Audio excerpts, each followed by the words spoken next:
जय हिंद, वंदे मातरम। दोस्तों, last Sunday हमारा एक प्रोटेस्ट था, काफ़ी सफल रहा। जो भाई आए उनका बहुत बहुत धन्यवाद। उम्मीद करता हूँ आगे भी वो लोग हमसे जुड़े रहेंगे।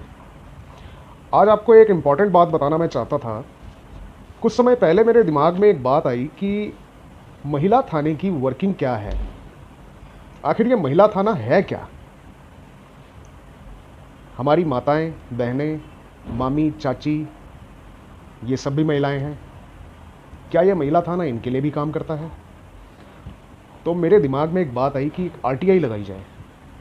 आरटीआई में मैंने कुछ सवाल पूछे कि महिला थाने में किस महिला की कंप्लेंट को एंटरटेन किया जाता है, और पुरुष पक्ष की जो महिलाएं हैं क्या उनकी सुनवाई भी उस थाने में की जाती है। तो मेरे पास जवाब आया कि महिला थाने के अंतर्गत सिर्फ पत्नी की ही सुनवाई की जाती है, और यदि पुरुष पक्ष की कोई महिलाएं हैं जो पीड़ित हैं, उनकी कंप्लेंट्स को थाने में हस्तांतरित किया जाता है। और थाने में हस्तांतरित सिर्फ वर्बली किया जाता है, जो कि प्रैक्टिकल बात है।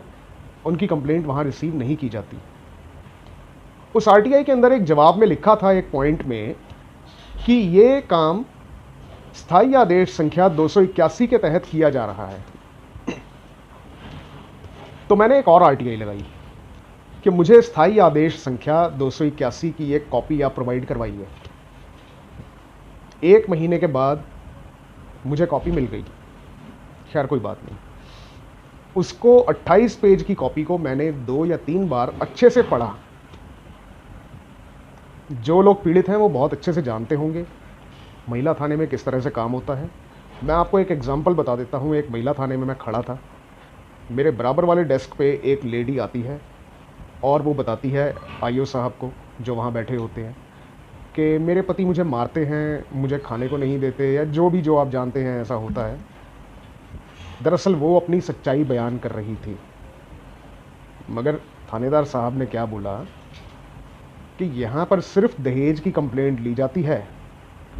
जो आप बता रहे हो इसमें हम कुछ नहीं कर सकते। ये प्रॉब्लम चाहिए, इस प्रॉब्लम का सलूशन चाहिए तो आप थाने चले जाओ। ये सुनने के बाद उस महिला ने कहा, अच्छा दहेज की कंप्लेंट ली जाती है, तो लाओ मैं दहेज की कंप्लेंट ही कर देती हूँ। उन साहब ने एक A4 साइज़ का कागज़ पकड़ाया। 10 मिनट बाद वो लेडी बाहर से वापस आती है और एक दहेज की कहानी छाप के आईओ साहब को दे देती है। कंप्लेंट दर्ज हो जाती है।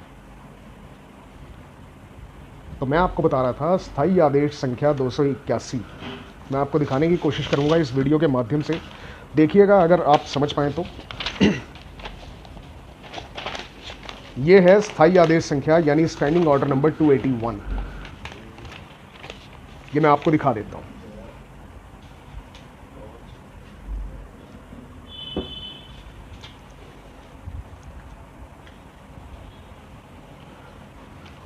ये ऑर्डर 28 पेज का है और इसके अंदर कहीं भी डॉटर इन लॉ यानी बहू का जिक्र नहीं है।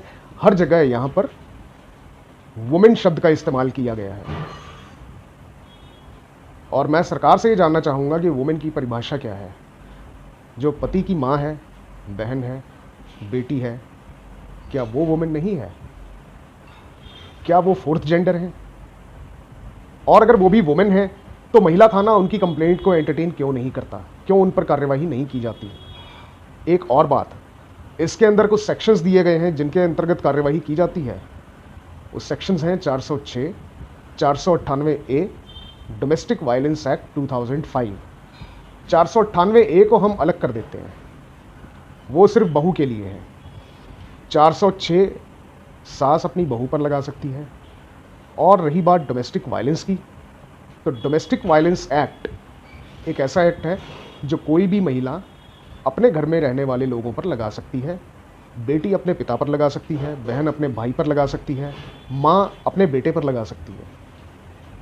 तो इन 2 एक्ट्स के अंतर्गत पति पक्ष की महिलाओं की सुनवाई वहाँ क्यों नहीं की जाती? ये बहुत बड़ी बायसनेस है महिला थानों की तरफ से। आज मैंने एक आरटीआई और लगाई है, उसका जवाब आएगा, वो भी मैं आपको बताऊंगा।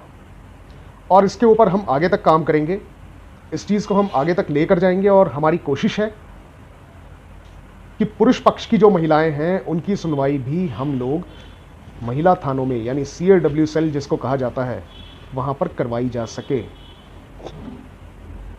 और एक बात और मैं कहूँगा आप लोगों से, प्रॉब्लम ये है कि हम लोग सवाल नहीं पूछते हैं। मैंने आपको स्टैंडिंग ऑर्डर नंबर 281 बता दिया है, आप चाहें तो इसको नेट से डाउनलोड कर लें, और अगर आप चाहें तो आरटीआई के ज़रिए इसका जवाब ले सकते हैं दिल्ली पुलिस के द्वारा। जब भी आप सीएडब्ल्यू सेल जाते हैं, अपने आईओ साहब से सवाल पूछिए कि जो हमारे घर की महिलाएं हैं, जो मेरी माता है, मेरी बहन है, मेरी बेटी है या मेरी भाभी है, क्या वो महिलाएं नहीं हैं? वो भी प्रताड़ित हैं, मैं उनको लेकर आता हूं, वो भी कंप्लेंट करेंगी, आप उनकी कंप्लेंट पर भी ध्यान दीजिए।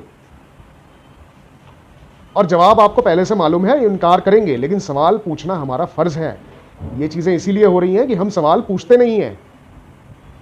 हमारे साथ गलत हो रहा है, मगर हम उसे गलत को होने दे रहे हैं, ये बहुत बड़ी बात है। आज मैं आपको इतना ही बताना चाहता था। ये चीज़ें मुझे भी पहले नहीं पता थी। स्टैंडिंग ऑर्डर नंबर 281, इसके बाद के जो अमेंडमेंट्स हुए हैं उनके बारे में मैं जानकारी इकट्ठा कर रहा हूं, और हमारी कोशिश है, अपने लीगल पैनल से बात कर रहे हैं हम, लीगल पैनल से बात करके हमारी कोशिश है कि हम इस पर एक PIL फाइल करेंगे दिल्ली हाई कोर्ट में, और उम्मीद है हमें कि दिल्ली हाई कोर्ट हमारी बात को समझेगी, सुनेगी और इस पर अपना निष्पक्ष फैसला देगी। तो इसी उम्मीद के साथ मैं चाहता हूं आप अपने केसेस को अच्छे से लड़ें, अपनी ज़िंदगी को बहुत अच्छे से जिएं, खुश रहें, आबाद रहें। अगली बार जो भी जवाब आएगा उस जानकारी के साथ मैं आपके सामने आऊँगा, और वो जानकारी भी आपको मैं उपलब्ध करवाऊँगा। धन्यवाद। जय हिंद, वंदे मातरम।